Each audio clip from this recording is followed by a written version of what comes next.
ভারতীয় যুব ফেডারেশন কাঁচরাপাড়ার ডাকে প্রকাশ্য সভায় উপস্থিত বাম যুব নেতা কলতান দাশগুপ্ত। কলকাতার মহেশতলার ঘটনা নিয়ে কি বললেন তিনি শুনে নেব। আপনারা দেখছেন নিউজ নদিয়া এক্সপ্রেস। চ্যানেলটিকে সাবস্ক্রাইব, লাইক, শেয়ার এবং ফেসবুক পেজটি ফলো করুন আর দেখতে থাকুন নিউজ নদিয়া এক্সপ্রেস। যুব ফেডারেশন তাদের সম্মেলন করছে। সম্মেলন আমাদের খুব রেগুলার প্রসেস। প্রতি 2 বছর অন্তর অন্তর এই কাঁচরাপাড়ায়, এই নুনঘাটিতে, এই হালি শহরে, বসিরহাটে, বনগাঁয়, বাগদায় এলাকার যুবরা কি ভাবছে, এলাকার যুবরা কি করতে চায়, এলাকার যুবরা গত 2 বছর আগে সম্মেলনে কি করতে চেয়েছিল, আগামী দিনে কি করতে চায়, সেইটা নিয়ে আলাপ আলোচনার মাধ্যমে আমরা সম্মেলন করি। এবং আসলে কি ঠিক করলাম, আসলে আমরা কি করতে চাইছি সেইটা মানুষকে জানানোর জন্য মিটিং, মিছিল, সমাবেশ ইত্যাদি ইত্যাদি আমরা করে থাকি। কিন্তু দাদা, মহেশতলার ঘটনা নিয়েই বলবো। মহেশতলার যে এই যে উত্তপ্ত, এই যে আপনারা তো রুটি রুজির কথা বলছেন, কিন্তু মহেশতলায় তো তৃণমূল বিজেপি আপনারা যে বলেন যে একই মুদ্রার এপিঠ আর ওপিঠ, তো ওরা তো ধর্ম নিয়ে রাজনীতি। মহেশতলায় একটা প্রশাসনিক ব্যর্থতা হয়েছে। সমাজ বিরোধীরা চাইবেই সমাজে অস্থিরতা তৈরি করতে, তাহলে মহেশতলার ওই ঘটনায়, রবীন্দ্রনগরের এই ঘটনায় পুলিশ প্রশাসন তারা যথাযথ ব্যবস্থা কেন শুরু থেকে নেয়নি? পুলিশকে কোনো একটা ব্যবস্থায়, কোনো একটা ঘটনায় অসহায়ের মতো কেন পিছু হটতে হবে? এটাই তো আমাদের পুলিশ মন্ত্রীর কাছে প্রশ্ন। তৃণমূল থানা ঘেরাও করলে সে টেবিলের তলায় লোকাবে, আর চাকরিহারাদেরকে লাথি কিলচর মারবে, আর বামপন্থীরা প্রতিবাদ করলে দেশদ্রোহিতার আইন দিয়ে 10 দিন জেলে রাখবে, আর বিজেপির সনাতনী লোকেরা এই বনগাঁয় পাকিস্তানের পতাকা লাগালে পরের দিন জামিন হয়ে যাবে। এই ধরনের দ্বিচারিতা টানা তৃণমূলের সরকার, তার পুলিশ মন্ত্রী, মুখ্যমন্ত্রী করে গেছেন বলে আজকে সমাজ বিরোধীরা বুঝে গেছে এটা তাদের সরকার, ভয়ের কিছু নেই, তারা যা খুশি করে যেতে পারে, পুলিশ প্রশাসন নিষ্ক্রিয় থাকে। তার ফলশ্রুতিতেই এই ঘটনা। এবং এই প্রশাসনিক ব্যর্থতাকে ধামাচাপা দিতেই বিজেপিকে রাস্তায় নামানো হয়েছে।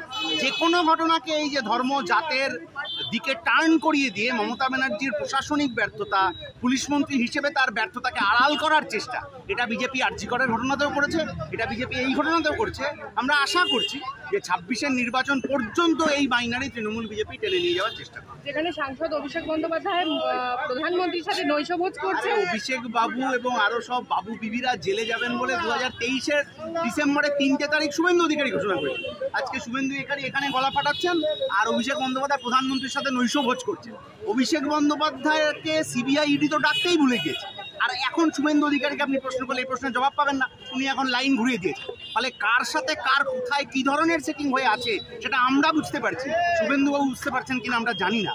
যে শুভেন্দুবাবুর কথা তার দলের নেতারা ভরসা করেন না, বিশ্বাস করেন না, তার প্রতিশ্রুতি পালন করেন না, রাজ্যের মানুষ কি করে 26 সালের ভোটের সময় তার প্রতিশ্রুতি পালন করবেন? আমরা তো অমিত শাহ তো এসে বলেছেন যে আগামী নির্বাচনে শুভেন্দুর প্রতি ভরসা রাখছেন। এসে বলেছেন শুভেন্দুবাবুর প্রতি ভরসা। আর এই অমিত শাহ এসে যাকে যাকে 16 সালে জেলে ভরার কথা বলেছিলেন তার মধ্যে শুভেন্দু অধিকারী ছিলেন। ফলে কখন কে কার রাজনীতিতে সুবিধাজনক জায়গায় চলে যায়, তৃণমূল বিজেপির এই সেটিং, কে কার পয়সা লুটবে, কে কার ক্ষমতায় সাহায্য করবে, এই সেটিংয়ে পশ্চিমবাংলার মানুষ স্থিতিবিরক্ত। তারা একটা সুযোগ খুঁজছেন, সুযোগ পেলেই এই বাইনারির বিরুদ্ধে কথা বলবেন। বিধানসভায় মমতা শুভেন্দুর যে কাজিয়া চলছে সেটা নিয়ে কি বলবেন?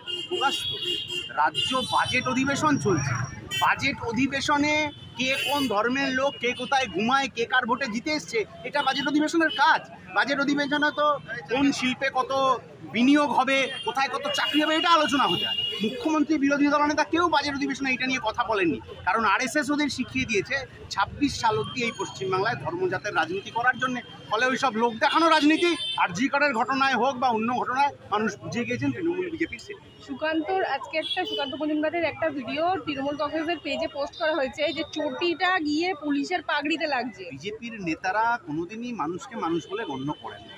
অন্যান্য রাজ্যে বিজেপি নেতাদের কার্যকলাপ আমরা যা সোশ্যাল মিডিয়ায় দেখি, মধ্যপ্রদেশের বিজেপির মন্ত্রী সেনাকর্মীকে সন্ত্রাসবাদীদের বোন বলে যেভাবে অভিহিত করেছেন, বা এই বাংলার বীর শহীদ জন্টু আলী শেখের বাড়িতে যাওয়ার যেভাবে প্রয়োজন বোধ করেননি বিজেপির নেতা, ফলে বোঝা যায় এরা শুধু নিজেদের ক্ষমতা দখল, নিজের পকেট ভরা ছাড়া আর কিছুতে এরা ভরসা করে।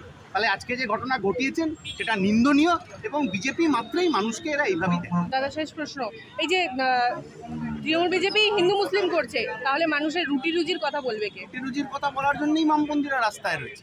23 সালের পঞ্চায়েত ভোটে এত বামপন্থীদের ব্যালট বাক্স নর্দমায় ফেলে দিয়ে ব্যালট বাক্স চিবিয়ে খেয়ে কেন নিতে হয়েছে? কারণ রুটি রুজির লড়াইটা আরও ভালো জায়গায় চলে যাচ্ছিল। 26-এর নির্বাচনের আগেও তৃণমূল বিজেপির বাইনারির বিরুদ্ধে এই আরজি করের ঘটনা হোক, মেদিনীপুরের জাল স্যালাইনের ঘটনা হোক, নিয়োগ দুর্নীতির ঘটনা হোক, রুটি রুজির লড়াইটাই রাস্তায়। এই যে আগামীতে যে